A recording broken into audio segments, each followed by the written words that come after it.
Hi. Oh my god. Ugh. I don't know how to do the beginnings. They are a bit awkward to me. I guess I will get used to it, but right now I don't know how to begin. But hey everyone, and welcome to a new video. I am very glad that you have found your way to this little small corner on the internet that is my channel. Today I have a bit of a special video for you. In my last video I spoke about a yarn delivery that I got, and that it was one type of yarn in there that I was not that very happy with. It was a bit too white. It was this one. On camera it looks more off-white and natural white, which is more the color that I wanted, but I feel like in person it just looks very clean, very cleanly white. So I have decided that for 4 of the skeins I'm gonna try to dye them. So today I'm gonna do a bit of preparation work. I'm not gonna... Usually when you dye yarn you need to do a bit of mordant beforehand, but I'm not gonna do any mordant because I don't know where to get the ingredients for that, and yeah, I'm just gonna go with something that I found on the internet that seemed very easy. So this is a bit of a experiment on my behalf, or on my part. I have never done this before. I have never dyed with yarn, so this is a completely new experience for me. But I have been looking forward to dyeing it for, I don't know, the past 2 weeks at least. I've been doing some research about which plants I can use and what I can do for preparation work to make sure that the color sticks for a little bit of time. So today I am gonna soak these in soy milk, because that's what I found on the internet that you can do. And they were like, you need to add some water and then boil it and then soak the yarn for like 12 hours and then hang them to dry and then dip them again. It was a process, but I am excited to try at least. So yeah. And also it said on the web page, it was something with like barefoot dyeing. I don't know. It was I don't remember the name of the website, but they said that the method of using soy milk is not a mordant. I've said that before, but it kind of acts like a binder, so it helps the fiber bind to the color pigments from the plant that I want to use. So I'm gonna try to see if that works kind of okay. I know that the color might not stay on for a long time, but I'm fine with that. I just want to try and see how it works basically. So yeah, come along with me while I dip my yarn in some soy milk. First I need to unravel it. I cannot have it in these like compact skeins.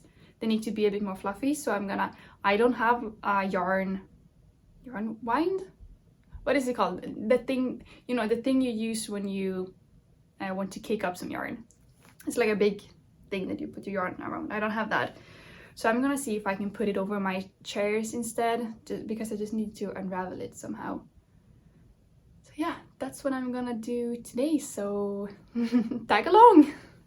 It's time for voiceover Bodil to enter the realm. So first I had to unravel the skeins into hanks, and I'm doing it here on my dish rack because that was the only suitable thing I could find in my apartment. I first tried to do it on these chairs, my kitchen chairs, but as you can see they have these like bobbles and ridges, and I couldn't get the skeins over it, so I had to use my dish rack. So here we are again about an hour later, and I have all the yarn in these, I don't know the English word, härvor in Swedish. So it took me quite a while. I watched some We Grow Wild podcast on YouTube. I really love Martina. She's so down to earth, and she just seems like such a lovely person. I have been binge watching like her channel. I discovered her not that long ago, but I've been starting from the very back of her channel and work my way up. So I've been binge watching her while I knit.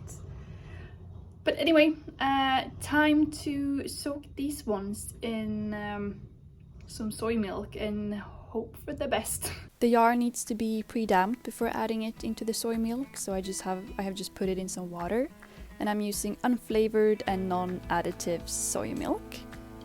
And I think I had about 2 liters of water, and then I am mixing in the soy milk, and I think I had about 3 or 3.5 deciliter of it, and putting it into the water and then adding a bit extra because, you know, maybe that won't hurt, and then stirring it.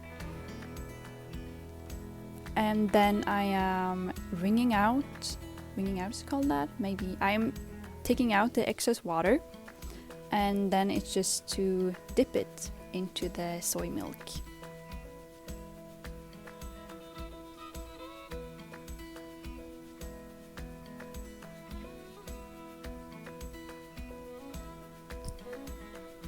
And then I'm just pushing everything down, making sure everything is below soy milk level so that everything is covered. And here it has been overnight in the fridge, and I'm just wringing out the excess soy milk and putting it to dry on my dish rack because we want it to dry now.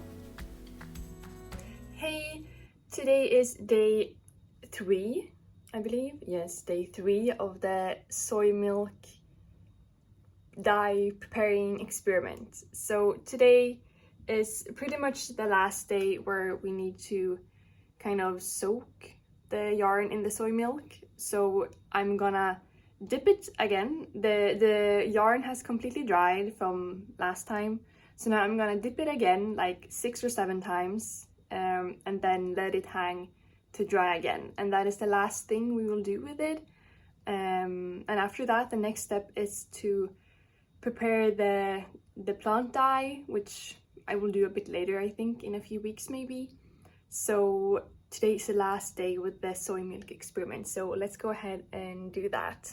So this is the last thing we will do with our soy milk preparation, and it is to dip everything into soy milk again and do a few more of these like dip things. I don't know really why, but I think it's so that making sure that everything is covered. And then just take out the excess soy milk and let it dry again. And after this, I put it into my fridge when it was dried because I didn't want it to start to smell. Because now we are moving on to the dyeing, the yarn dye. I'm using this. It's a plant called reeds, and you can find it near lakes, as we did here. And we are cutting it into smaller pieces before adding water into it, and we just want the flower parts of the plant, like the ones you can see on top, the like plume thingies. And I think I used about 3 or 4 liters of water, I don't really remember. And then it needs to be heated up on the stove and then kept warm for an hour to get all the dye pigments out of it, and pushing down a little bit, so making sure everything is covered, and then straining it because we just want the liquid, the water part, or the dye bath. It's a hassle if you have plant part still in the yarn. And now it's time to add the yarn, which has been pre-damped already.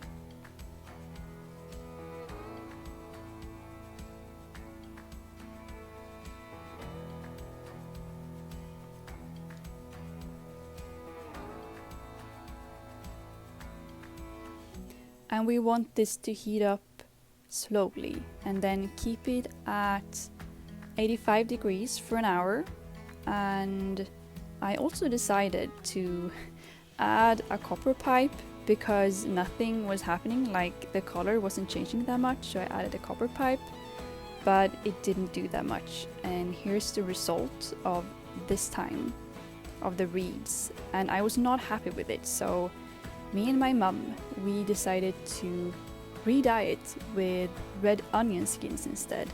So we went to multiple grocery stores and just picked up the onion skins from like the bottom of the crates and doing the same, adding water, making it boil, or not boil, but like heating it up so we get the dye pigments out, and then straining it, because once again we just want the dye bath. And like the kitchen counter and the yellow bowl, they just all got colored, so it looks like a mess in my parents' kitchen now. But it's a fun process with the experiment thing.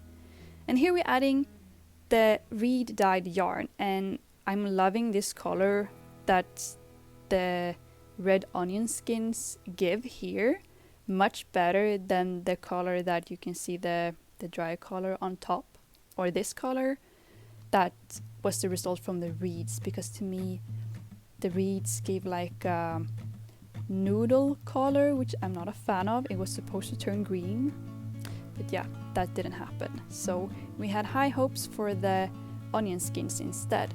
And I'm using this baking powder to change the pH a little bit, because we thought that maybe that could create some cool color variations. So we are just experimenting and having fun with it.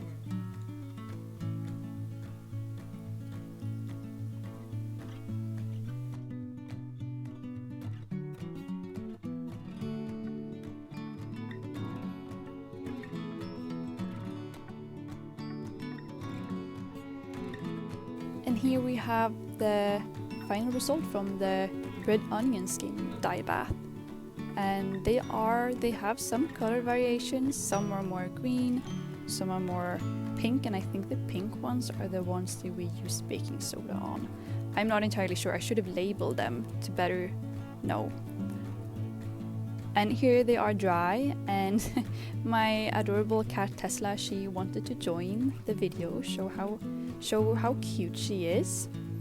But yeah, these are the dried colors, and I am quite happy with them, although they didn't turn green, which is what I hoped for.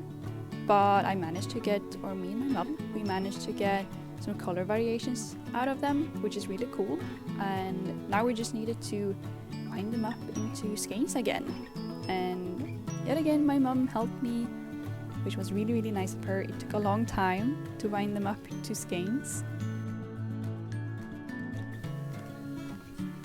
And here I just wanted to show again, but when they are in skeins, that the color variations are quite different. And yeah, it's been fun doing this.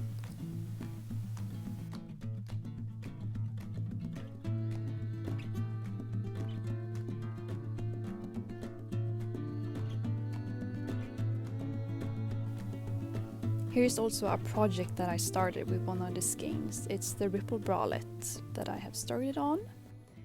We have now fast forwarded about 2 months, I believe. I think I did it in September sometime, like the whole preparation with the soy milk, and then in the end of September I did some of the dyeing with the reeds, and then I moved on to dyeing with onion skins, or peels, skins, peels, maybe it's the same thing. So now it's November, and I just wanted to talk a little bit about this experiment that I did together with my mum. Most of the time, me and my mum, we have gotten really hooked on the plant dyeing thing, and we have actually done a bit more. But first I'm gonna show you, you have already seen a few clips of how it looked like, but I thought that I'm gonna show you some more. So we have from the first one, and as I have explained, I think, because I haven't when I'm recording this one, I haven't started editing the other clips, but I think I am explaining that I first dyed with reeds, which is the whip thingy of a plant that grows near the waters here, and that color, I was not happy with it. It looked like, I don't know, some ugly strange noodle color, and I'm not a fan of the noodle color, I'm sorry. So then I found in the plant dyeing book that I talked about in my previous video that you can color with red onion skins, and then you're supposed to get some green tones from that, and I mean I love green, so I wanted to try it. So the yarns that I'm gonna show now, we have first dyed with reeds and then with red onion skins. And here they are. None of them are green. Me and my mom, we do not understand what we're doing wrong, because they are never turning green for us. They're only like, I don't know, red, beige, brownish. And some of them we had baking powder I think it's called, in the dye bath at the very end to see if we could like change the pH value and if that would do any difference. And I'm not entirely sure, but I believe this one is with baking powder. It's a bit more pink than the other ones. And these two at the bottom, they're like, I don't know, you can see it's almost like a noodle color still. I don't know. And this one, I don't even know what color this is. But safe to say the least, I am not that pleased with how they look, because I thought they would turn green, but they did not. But I did get some color variations out of it, and it's been a very fun experiment to do. And me and my mom, we will definitely keep doing this. We have been collecting red onion skins from the store, like, you know, at the bottom this was a bit of things. Every time we're at the store we go and collect some so that we can try to dye again, and that's what we did. So this is the first bath, and this is the yarn that I also had soy milk preparation done to them. I don't think the soy milk did any difference, to be honest. Yeah, let's move on to the other ones. So here we have the second batch that I did, or me and my mom did. We are really hooked on this thing now with dyeing with plants. It's very fun. And this one, with two of the skeins, we actually did some mordant with acorns. I don't remember which of the skeins we did that. And for two of them, we just kept them completely plain. So these ones are not prepared with soy milk. These ones are just acorn mordant and then dyed with red onion skins. And as we can see, none of them are green. If you know why they're not turning green, please let us know, because we have been trying and experimenting for like a month, maybe, I think. We have tried, this is a cotton yarn. We also found some wool yarn in the basement that we used also to see, because different fibers take up the pigments in different ways. So we also tried with wool, but it didn't turn green. It just, most of the wool turned this color, which I don't even know what kind of color it is. I would say it's maybe a bit of like a camel brown beige. This one is quite pretty though. It's a bit pink brown, and this one is just like the same noodle color. Sadly, no, actually it's maybe with like a goodwill you can see some hints of green. Let's say that, at least makes it feel a bit more exciting. But this is the results of the second dye bath with just red onion skins. No soy milk mordant, no reed color in the beginning, and it's just red onion skins. And I have actually started on a project with one of them because I want to make something out of it. Even though I'm not super happy with the colors, I still want to make something with them. And I just figure that if I make something, I can always try to dye the garment afterwards. So I have started on this thing. It's the Ripple Bralette by Jessie Maid Design. It's a very nice pattern. I really love the texture that it gives, and it also, you can see some of the color shifts within the yarn, which I really like. And this is just a very fun project, but I am working with 3.5 millimeter needles and it's taking forever. My favorite needle type or needle size is 4 or 5, but I really wanted a thinner garment to have underneath as a layer for the winter to have underneath my my bigger sweaters and cardigans and stuff. And for the rest of the yarn, I'm not entirely sure what I'm gonna make with it. I'm sure I can figure something out. And also with this one, I have no idea how this is even gonna like fit. Like how I'm gonna get it on over my shoulders without ripping it. But I will just have faith in it and hopefully it will turn out good or something. We will see. Everything that's been done with this yarn has been a bit of a experiment and a bit of a test. And it's been very fun.